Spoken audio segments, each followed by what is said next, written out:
Assalamualaikum warahmatullahi wabarakatuh. Nama saya Iis Yulaika. Saya dari kelas 3E Manajemen Pendidikan Ekonomi. Di sini saya akan menjelaskan tentang Artificial Intelligence atau AI. Pertama, pengertian dari Artificial Intelligence atau AI.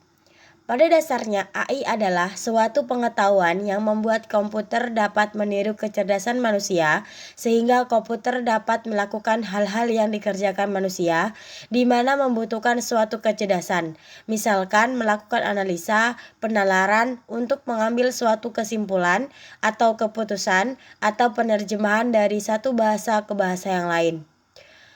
Kecerdasan buatan merupakan suatu cabang dalam bidang sains komputer sains yang mengkaji tentang bagaimana untuk melengkapi sebuah komputer dengan kemampuan atau kepintaran seperti manusia. Sebagai contoh, bagaimana komputer bisa belajar sendiri dari pengalaman dan data-data yang telah dikumpulkannya. Bagaimana komputer mampu berkomunikasi dan mengucapkan kata demi kata. Dengan kemampuan ini, diharapkan komputer mampu mengambil keputusan sendiri untuk berbagai kasus yang ditemuinya. Contoh penerapan Artificial Intelligence. Yang pertama, Discover Weekly di Spotify. Bagi kita yang menggunakan Spotify untuk mendengarkan musik kesukaan, secara tidak langsung setiap harinya kita sudah berhubungan dengan penerapan Artificial Intelligence.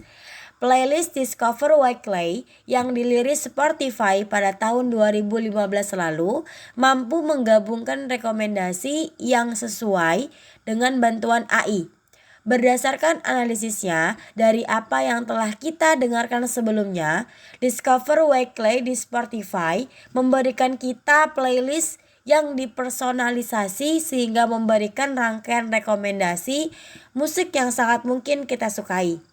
Yang kedua ada filter email di Gmail.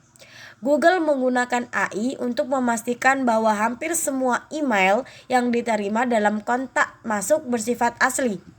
Filter email di Gmail menggunakan penerapan Artificial Intelligence untuk mengurutkan email ke dalam sejumlah kategori, yakni utama, sosial, promosi, pembaruan, forum, dan spam. Program ini membantu mengorganisir email kita sehingga kita pun lebih mudah melakukan komunikasi melalui email. Contoh yang ketiga ada meningkatkan sosial media. AI memudahkan pengguna untuk mencari dan berkomunikasi dengan teman dan rekan bisnis melalui sosial media. Manfaat penggunaan AI dalam sosial media bisa ditemukan pada LinkedIn. AI digunakan untuk membantu mencocokkan kandidat dengan pekerjaan dengan harapan dapat menciptakan kecocokan yang lebih tinggi antara bos dan karyawan. Selain LinkedIn, AI juga digunakan pada Pinterest. Alat lens Pinterest menggunakan AI untuk mengidentifikasi objek dalam gambar. Apabila kita mengambil gambar objek menggunakan alat lens Pinterest, fitur AI di dalamnya akan membantu kita menemukan gambar objek serupa.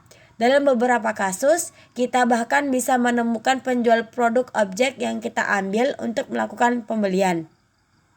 Adapun contoh-contoh lain dari Artificial Intelligence sebagai berikut. Aplikasi-aplikasi di dalam Artificial Intelligence. Nah, aplikasinya itu sangat banyak sekali, di mana pada video ini kita akan mengelompokkannya menjadi 10 bidang. Yang ke-10 ada AI dalam kreativitas buatan. Coba kalian dengarkan musik klasik ini.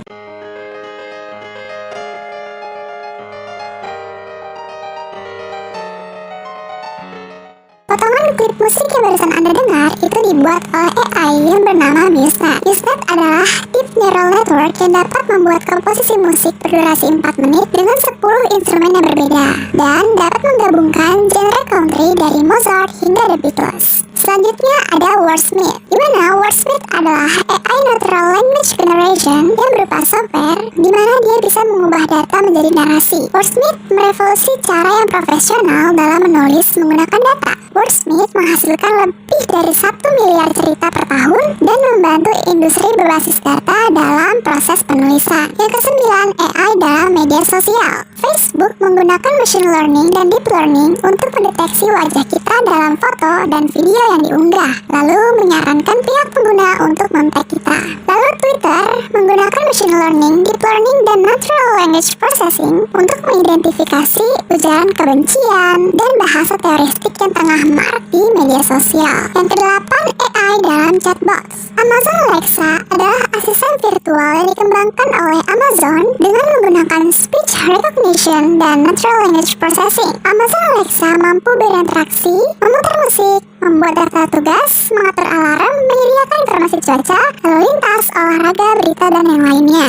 Alexa juga dapat mengontrol beberapa perangkat pintar sebagai sistem otomasi di rumah. Lalu terdapat Google Assistant yang sama seperti Amazon Alexa, di mana dirancang untuk berinteraksi dengan kita dalam menyelesaikan tugas-tugas dengan menggunakan speech recognition dan natural language processing. Yang ketujuh, AI dalam kendaraan otonom atau kendaraan tanpa pengemudi. Waymo adalah software untuk mengubah data dari LiDAR atau Light Detection and Running untuk menghasilkan control signal yang dapat mengoperasikan kendaraan tanpa pengemudi. Kemudian Tesla adalah perusahaan kendaraan listrik yang produknya ialah mobil listrik, penyimpanan energi baterai dari rumah ke skala jaringan, produk tenaga surya, genteng surya, dan yang lain-lain. Keenam, AI dalam eksplorasi ruang angkasa. Para astronom menggunakan AI untuk menyaring data yang bertahun-tahun dari teleskop Kepler untuk mengidentifikasi jarak ke 8 planet di tata surya kita.